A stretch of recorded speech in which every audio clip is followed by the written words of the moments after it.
Dans le programme, on doit se regarder dans les yeux et se dire de vérité si réellement on veut démobiliser nos jeunes qui sont dans les groupes armés. C'est un besoin de l'emploi qui doit se résoudre, et en résolvant ce besoin-là, même tout ce que nous disons ici, insertion, stabilité, ignorable. J'enrichirai pour dire neutraliser et mettre hors d'état de nuire les récalcitrants, réfractaires à la sensibilisation. Il faut qu'il y ait des mesures vraiment pour décourager ceux qui veulent toujours tirer les ficelles. Et là donc, je crois que cette question est très importante. La communauté internationale doit nous aider à trouver des solutions immédiates sur cette question.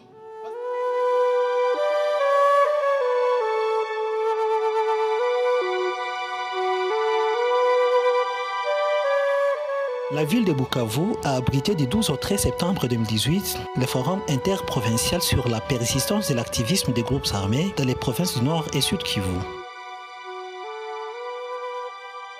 Ce forum a regroupé à l'hôtel Panorama les autorités nationales de la RDC, les autorités et acteurs provinciaux et territoriaux. Il a été tenu dans le cadre du projet pour des réponses immédiates IRF2, mis en œuvre par UN Habitat et l'ONG Action pour la paix et la concorde pour la stabilisation de l'Est du Congo-Kinshasa. Ce projet est exécuté en partenariat avec STAREC et la stratégie internationale de soutien à la sécurité et à la stabilisation pour l'Est de la RDC I4S. Le présent forum est un aboutissement d'un processus qui a débuté il y a de cela plus de 3 ans dans le Nord-Calais, dont la finalité était de réduire la violence et l'activisme des groupes armés. Il est aussi le début de notre processus qui aura pour objectif de consolider le premier. Au bout de ce processus, qui a connu la participation de plusieurs catégories d'intervenants, engagés dans l'opérationnalisation de la stratégie provinciale de stabilisation et son plan d'action associé, le gouvernement provincial du Sud Kivu, grâce au Fonds de cohérence pour la stabilisation, avait fait mener à travers l'agence ONU Habitat des études et analyses sur cette problématique de persistance des groupes armés par son partenaire, l'ONG nationale Action pour la paix et la concorde, APC en cycle. Les résultats de ces recherches que nous allons partager tout à l'heure ont été enrichis par des données collectées à l'issue de rencontres et de consultations organisées auprès des acteurs politiques sociaux au niveau local, dans les 3 territoires, au niveau de la province, Goma et Bukavu, et au niveau national, notamment à Kinshasa. Le présent forum a l'avantage de nous apporter vers une compréhension commune. Nous voulons, pour cerner, pour matérialiser cette compréhension et pour matérialiser cet engagement, nous aimerions que cela se fasse à travers quand même un document d'action, une feuille de route. Nous pensons définir aussi ensemble des approches qui peuvent nous permettre de contourner les défis qui expliquent encore cette persistance. Et ça devrait être cette fois des alternatives beaucoup plus pratiques qui nous permettraient de renforcer ce processus de désarmement de ces groupes armés, mais beaucoup plus d'asseoir une nouvelle stratégie en ce qui est de la réinsertion au niveau de nos communautés, de ces ex-combattants. Nous voulons que ce soit un engagement qui implique tous les niveaux de la prise de décision en faveur de la stabilité de notre population. Et c'est cela qui fait aussi que nous voulons obtenir cet engagement qui soit politique, mais qui pourrait aussi renforcer la légitimation de toutes ces activités que nous menons. Les professeurs Kaganda Moulomodero Philippe et Emery Moudinga, dans leur présentation, ont scruté les causes, conséquences sociales et économiques des groupes armés à l'est de la RDC. Nous avons une cartographie des groupes armés par territoire. Simplement, le phénomène des groupes armés demeure une réalité du quotidien des populations du Nord Kivu et du Sud Kivu. Leur permanence dans les communautés locales impose des réflexions et actions conséquentes pour ramener la sécurité et la paix. Ce qu'il faudrait noter, à notre avis, les configurations actuelles des groupes armés résulteraient des processus de décomposition, recomposition et reconfiguration en lien avec les contextes sociopolitiques et l'environnement physique ainsi que les motivations des différents acteurs.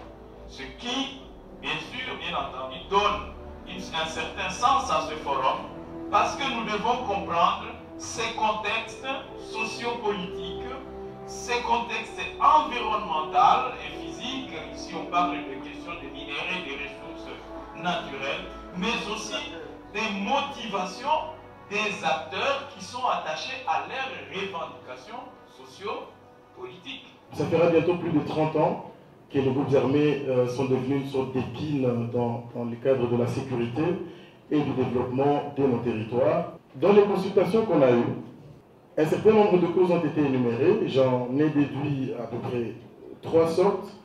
Des causes d'ordre général, je vais présenter tout à l'heure. Il y a des causes liées au DDR et des causes qui sont présentées ou qui sont résumées dans la littérature.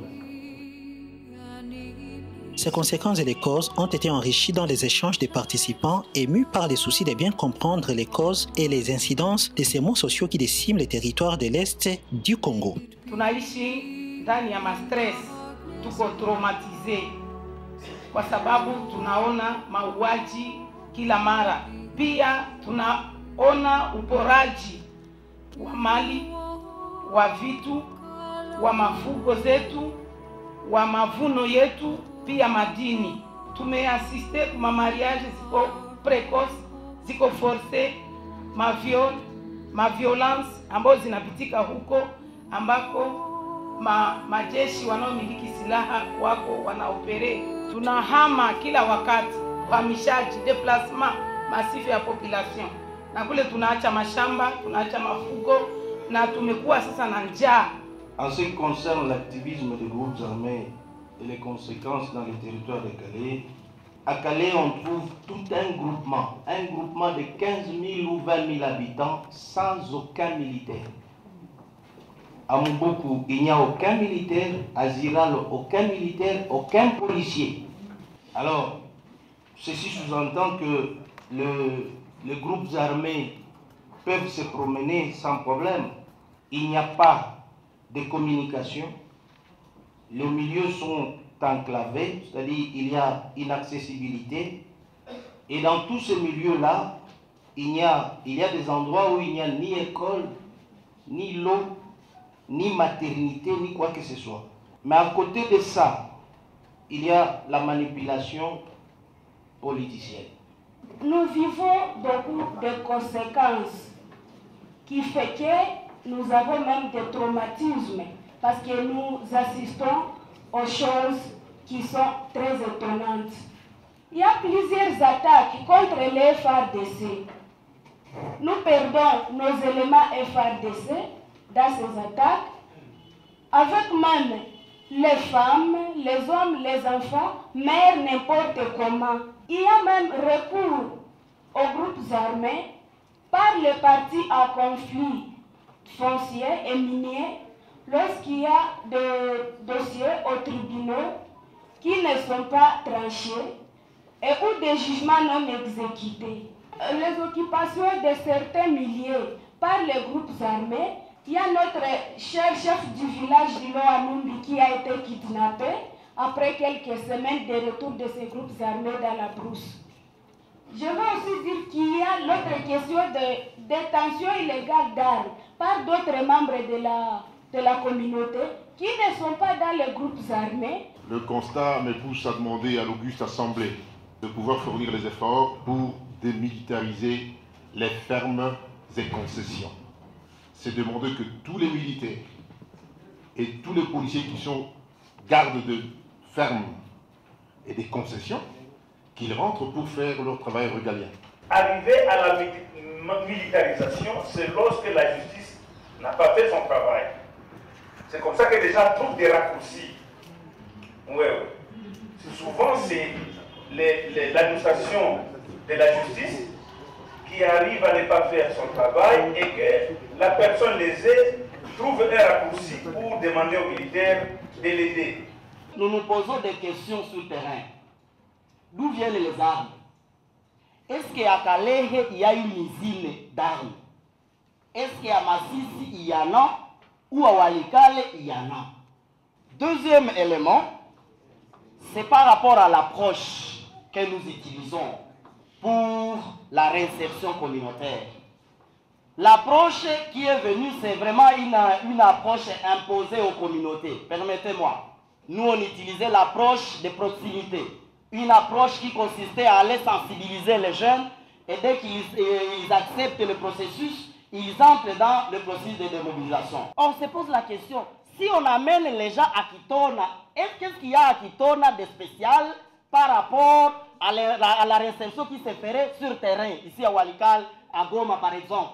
Il y a des actions prédéfinies pour dire, une fois démobilisés, voici comment nous devons encadrer les démobilisés.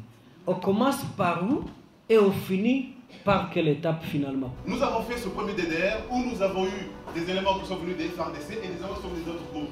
Et l'expérience acquise par rapport à ce DDR, c'est quoi? On a réuni les gens dans des centres d'orientation. Vous les avez connus, je suis sûr. Ici au Nord Kivu, on en avait à Nyanzele, on en avait à Kabare. Il y avait autant de centres de démobilisation. Mais nous avons dû abandonner cette approche parce que ça nous coûtait cher. Parce qu'il fallait tenir ces centres. Il y avait beaucoup de contraintes liées à son fonctionnement. Et pendant cette phase-là, la réinsertion, c'est-à-dire lorsque l'ex-combattant sortait, il ne bénéficiait que de 12 mois d'accompagnement. Ça, c'était la première expérience du DDR. Là, nous sommes en 2004. Et la RDC est parmi les grands pays du DDR. Son Excellence Hilaire Kikobia, vice-gouverneur de la province du Sud Kivu, a déploré dans son mot circonstanciel la duplication des groupes armés au Sud Kivu.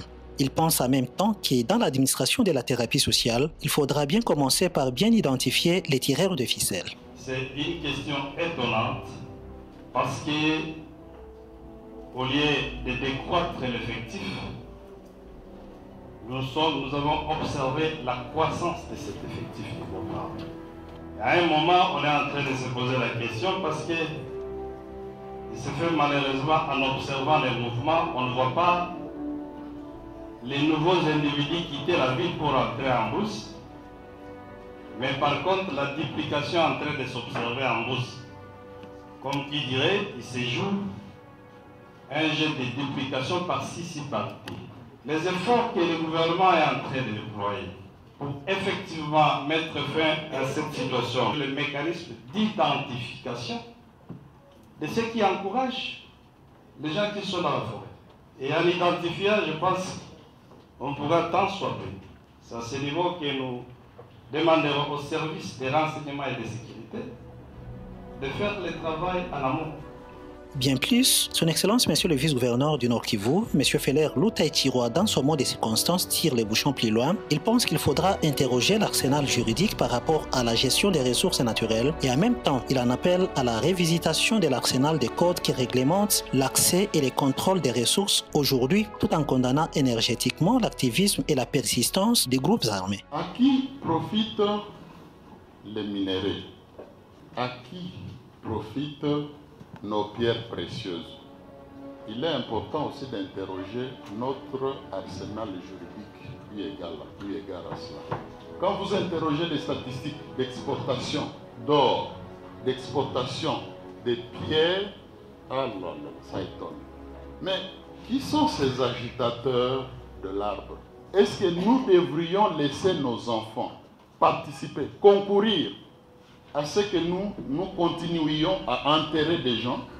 Les partenaires au projet, à l'instar de l'ONG Action pour la paix et la concorde, ont mis en relief les efforts déjà conjugués dans le cadre de la stabilisation de l'Est de la RDC et du territoire de Kalehe, Massissi et Walikale. Les projets intégrés de stabilisation du Nord-Calais, et dans ces projets, nous sommes un partenaire de mise en œuvre de ONU Habitat, et toutes ces agences et nous autres, nous travaillons effectivement pour la consolidation de la paix dans la partie Nord-Calais. Mais qu'est-ce que nous faisons dans le cadre d'apporter une réponse pour la question des groupes armés?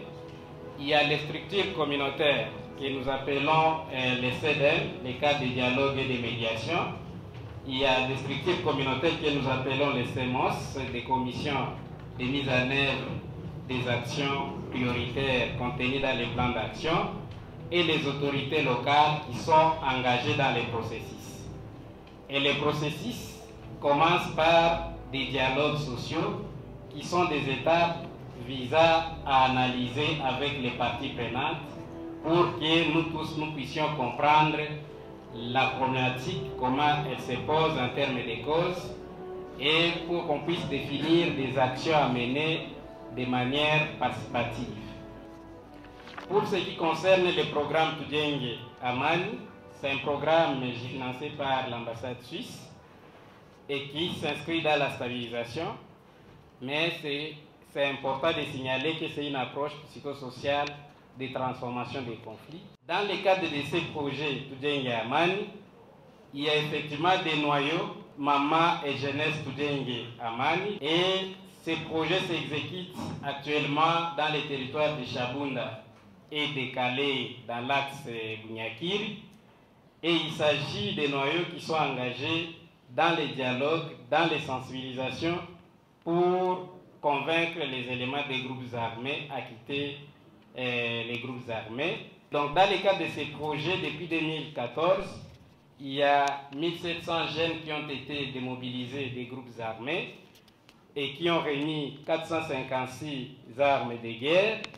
Et la spécificité dans l'axe Bunyakiri est que parmi ces armes de guerre, il y en avait déjà 160 de fabrication locale. Pour arriver à la remise de l'arme, c'est une conclusion qui provient des concertations entre les sensibilisateurs qui sont les structures communautaires, les autorités de la sécurité et les candidats à la démobilisation. Nous sommes partis de consultations au niveau de la base. Nous avons organisé aussi plusieurs discussions au niveau politique, au niveau local et au niveau provincial. Tout cela pour trouver un consensus sur un engagement collectif de pouvoir répondre à ces problèmes de paix et la sécurité. Et la première opportunité reste au niveau d'un engagement des acteurs au niveau de la communauté, des acteurs parmi lesquels il y a des représentants des communautés locales, des représentants des autorités coutumières, mais aussi des autorités politico-administratives à la base. Le chef des bureaux de la MONUSCO Sud Kivu a appelé tous les acteurs au processus de la stabilisation de la RDC et surtout de sa partie Est à l'humilité dans la révisitation des stratégies de démobilisation des groupes armés en vue de déboucher sur une démobilisation volontaire et communautaire. La remise en cause des outils que nous utilisons à ce jour. À ce propos, je voudrais appeler tout un chacun ici au cours de cette rencontre à faire preuve d'humilité et d'accepter que nous revoyions ensemble ce que nous avons fait jusqu'ici, comment nous l'avons fait, ce que nous avons eu comme résultat, et que nous acceptions de remettre sur la table ce que nous avons fait, comment nous l'avons fait, et que nous explorions ensemble qu'est-ce qui peut être fait de nouveau. S'il ne s'agit pas d'un questionnement des compétences des individus, des mandats ou de la souveraineté, il s'agit pour nous ici de nous assurer que le résultat de cette rencontre puisse apporter quelque chose de nouveau et que ce ne soit pas à nouveau un autre forum parmi d'autres, parmi tant d'autres. L'honorable député national Juvenal Munobo tire sur les programmes DDR et pense qu'au vu des réalités du contexte actuel, ces programmes doivent tenir compte des réalités sociales et communautaires locales. Des préoccupations et même des souhaits qui ont été exprimés par rapport au DDR. Est-ce que ça ne serait pas une bonne chose si la commission de défense et sécurité de l'Assemblée nationale, dans laquelle je fais partie, je suis rapporteur de la sous-commission Forces armées, que cette commission, que notre commission travaille avec l'UEPNDDR et une séance de travail, de façon à intégrer ces enrichissements, ces idées qui peuvent être des enrichissements au programme DDR, parce que le programme doit s'adapter. Le DDR1 doit être différent du DDR-D, le DDR-D doit être différent du DDR3, et nous sommes au DDR3. 3 groupes ont été constitués et ont mené des travaux en carrefour. L'objectif étant celui de dégager de toutes ces analyses les actions prioritaires pour une démobilisation des groupes armés répondant au contexte local. Ces actions vont être présentées pour leur validation échelonnée par les participants d'abord, les deux gouverneurs du Nord et Sud Kivu, qui les soumettront alors à leur tour au niveau national dans les soucis majeurs de décrocher au plus vite possible un arrêté interministériel pour leur validation.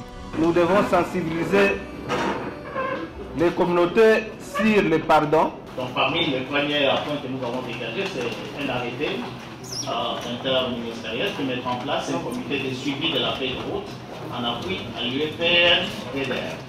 Première action à mener que nous avons essayé de relever, c'est créer un cadre interprovincial du forum pour mener le plaidoyer et faire le suivi des recommandations de ce forum. Les partenaires se déclarent prêts à accompagner la mise en œuvre des actions ainsi dégagées à travers la feuille des routes. Concomitamment, les deux gouverneurs du Nord et Sud Kivu endossent la responsabilité politique de porter la feuille des routes au plus haut niveau de la République démocratique du Congo pour sa légitimation. Je crois que la mise en place d'un groupe interprovincial de travail et de plaidoyer est un très bon point de départ, surtout quand ce sera soutenu par les excellences les messieurs gouverneurs des deux provinces, et ce soutien sera officialisé, si j'ai bien compris, Excellence, par un arrêté interprovincial ou un arrêté provincial. Quoique on a été témoin d'un engagement politique au niveau des deux provinces, et la MONUSCO est prêt à soutenir ce cadre interprovincial dont la file pour un des objectifs sera la finalisation de la stratégie interprovinciale technique et politique, aussi en vue de sa validation au niveau national. Ce qui nous concerne, pour le triangle Masisi, Kalehe, Walikale, nos remerciements formulés à l'endroit de nos partenaires du consortium UN Habitat APC, nous leur demandons de multiplier les efforts, car au regard des résultats atteints, le travail ne fait que commencer. Il est impérieux de mobiliser toutes les communautés de base de Kalehe, Masisi et Walikale, mais de tous les autres territoires aussi, pour leur appui quant à la sensibilisation des jeunes éjectés des groupes armés afin de déposer les armes et adhérer au processus DDR avec l'implication du programme STAREC. Au nom de son Excellence, Monsieur le Gouverneur de province du Nord Kivu, qui accepte d'être membre de l'équipe provinciale de suivi pour la mise en application des recommandations unanimement adoptées. Nous voici à la fin de ce forum interprovincial qui porte sur la persistance des groupes armés dans les provinces du Nord et du Sud Kivu. En tant qu'autorité provinciale, nous allons prendre les dispositions nécessaires afin que les recommandations issues de ces forums, qui seront coulées dans la feuille des routes, soient activement mises en œuvre. Nous espérons qu'elles nous aideront à apporter des solutions idoines aux problèmes liés à la problématique des groupes armés qui nous a fait l'objet de la réflexion dans ces assises. C'est un offre alors de soulagement qui a été fait à l'occasion par les ONG partenaires.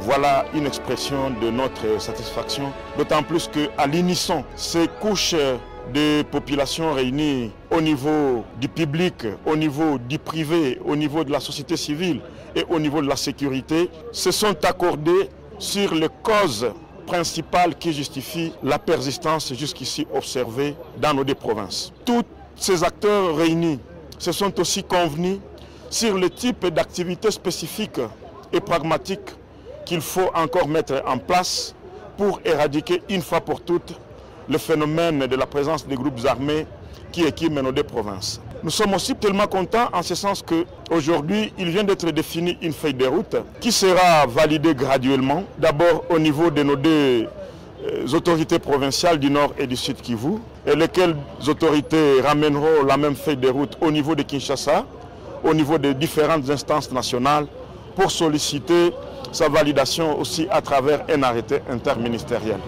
Mais ce n'est pas tout.